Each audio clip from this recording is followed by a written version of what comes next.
Holy shit.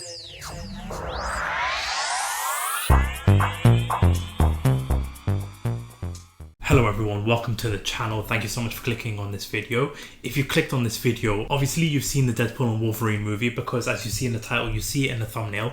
This is going to be completely spoilers. Go ahead, talk spoilers in the comment section. We're going to be talking spoilers about the movie, the cameos, the Easter eggs. So if you haven't seen the movie, honestly, go check it out. I don't know what you're doing on the internet before you've seen the movie, but go check out the movie, come back, talk spoilers, because this movie, and I'm trying not to have any recency bias or anything like that, but this movie is hands down my favorite movie of the year so far. So we'll go through the good, the bad, and everything in between. And if you are new to the channel, do consider hitting that subscribe button, because what we're going to be doing is a tier ranking for all the Fox 20th Century X-Men movies that have come out from X-Men 1 all the way up until Deadpool and Wolverine. So definitely subscribe to not miss out on that tier ranking video, and also smash that like button. Again, let me know your thoughts in the comment section down below for your opinion of the movie. Did you like it? Did you hate it? Let me know down below, because I tell you what, this week, trying to be on the internet, trying to avoid spoilers as much as I can.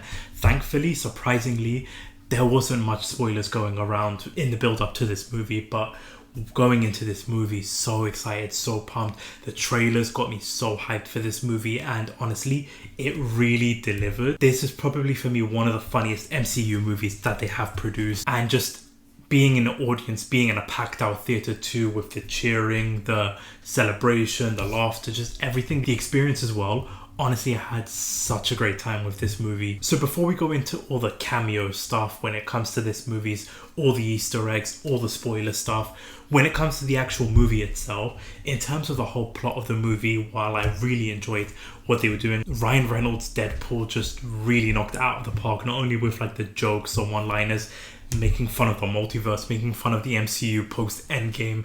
There was just so much to enjoy about Deadpool doing the Deadpool thing. Like, the first two movies really were enjoyable, but then this just really brought things to life when it comes to like the humor side of things here, making fun of, like I mentioned, making fun of like Marvel, making fun of DC, especially that line about Batman not being able to move his neck while Hugh Jackman's Wolverine mask, he's able to move it. So there was just so many funny moments in this movie that I had such a blast. I was on my seat dying of laughter because of some of the quips, some of the lines that Ryan Reynolds was pulling off, and even just like the emotional aspect too when it comes to Ryan Reynolds. There were so many great moments, because obviously you see it in the trailer where he's no longer with Vanessa, he's just sort of living this life where he's no longer Deadpool. So just bringing that aspect, and when he finds out that his universe is dying, having to find Logan. So there was just a lot of great emotional elements to it, some really great performances when it comes to Ryan Reynolds, similar to Hugh Jackman. Honestly, I didn't know how much I missed Hugh Jackman as Wolverine until I watched this movie, because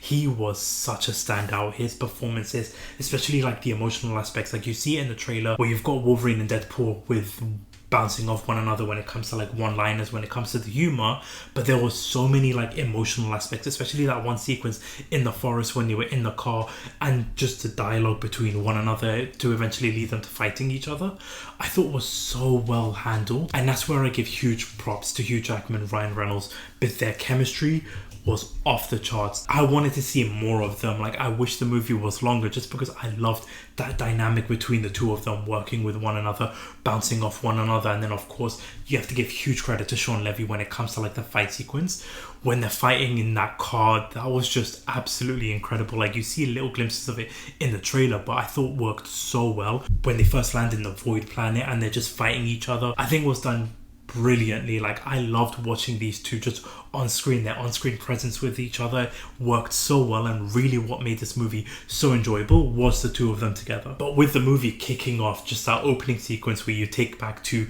the ending of Logan, where you've got the burial, where you've got Logan being buried at the end of the Logan movie. Fantastic movie, by the way. You got Deadpool literally digging up the grave of Logan only to find the skeleton remains.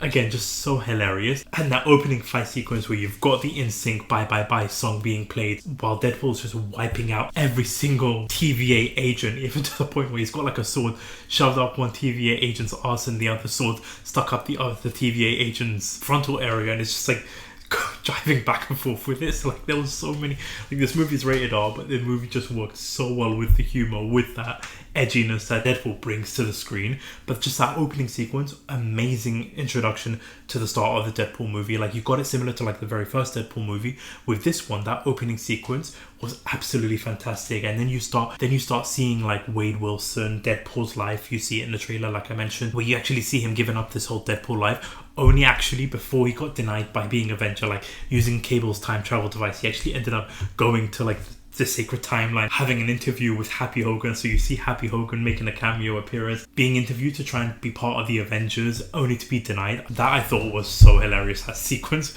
cracked me up so much, just having that little back and forth with Happy Hogan and him, only for him to be rejected, to then lead him into giving up the Deadpool lifestyle. And then of course that's when the TVA get involved, and that's where the plot of the movie starts working. So we come to find out that his universe is dying because of Logan's death.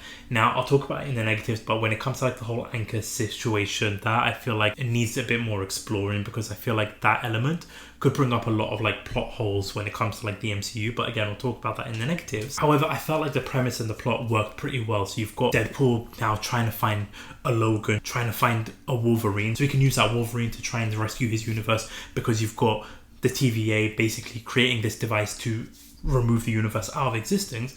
And that's where you get this little montage of Wade Wilson looking for like Wolverine. You see different like Wolverines. So you've got like a small version of Wolverine. You've got Patch, who actually turns out to be played by Hugh Jackman. I really thought it was going to be Daniel Radcliffe, but it just turns out to be Hugh Jackman in there. And you've also got like a small little cameo where you've got the Hulk versus Wolverine, that little sequence that you've got there. And then you've got an amazing cameo of Henry Cavill playing Wolverine in like a separate universe.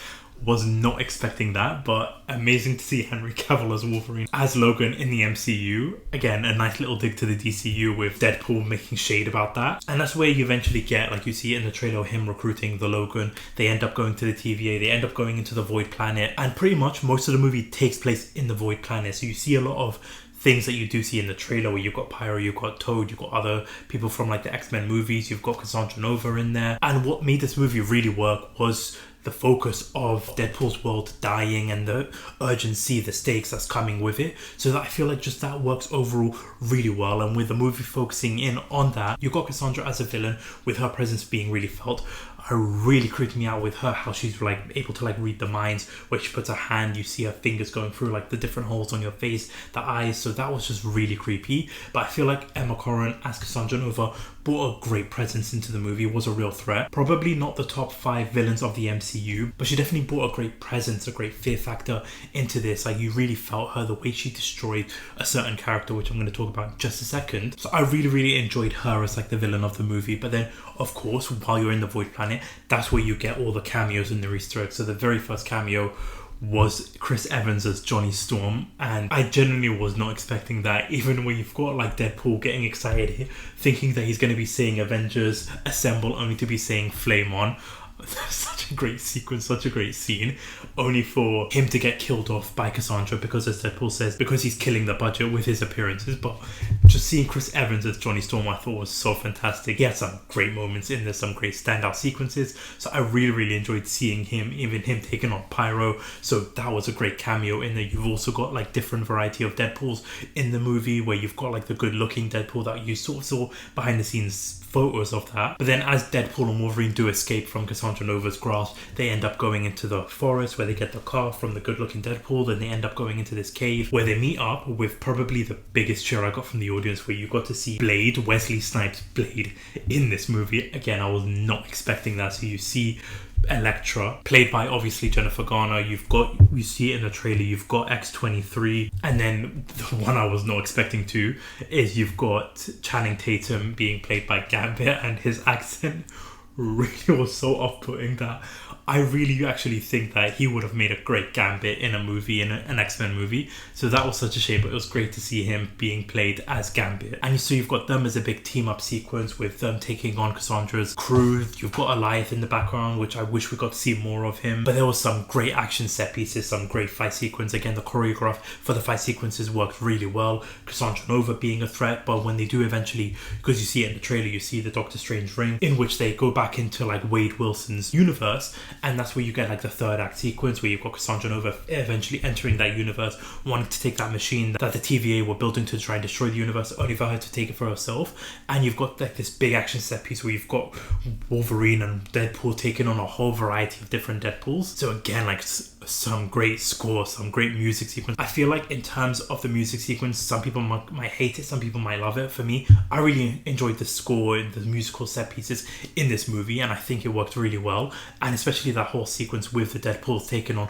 Wolverine and Deadpool, I think worked really well. It was so enjoyable to just watch that fight sequence take place, which of course that's where you've got Wolverine finally putting on his mask, and I just think it looked fantastic. Again, you get the great emotional elements to it where you've got Deadpool and Wolverine working together. You think that they've sacrificed themselves, but again, just a lot of elements just worked so well with this movie, from the cameos to the Easter eggs to the action set pieces to the emotional heartbeat of the movie. I just feel like this movie worked in every single aspect of it. Now obviously it's working because of, you could argue, the nostalgia baiting, the cameos and all that kind of stuff, and how it's going to age in the future. But I think for now this movie works well. Maybe upon rewatching it might not work, but for me I do think that it's going to be a standout movie in the MCU, and honestly it's one that I highly enjoy. There is a post-credit scene, but that really doesn't lead up to anything for like the future of the MCU. It kind of just plays on a joke about Johnny Storm, how he was shit talking Cassandra Nova, where Deadpool gets the proof of what he actually said. So nothing really comes about in terms of any post-credit scenes, but just overall a really fantastic movie, a really enjoyable movie, and one I can't wait to rewatch. However, there are some negative aspects when it comes to this movie. Like overall it's an enjoyable movie, but it's not a perfect movie. In terms of like the negative aspects, like there is a couple of issues when it comes to like the pacing.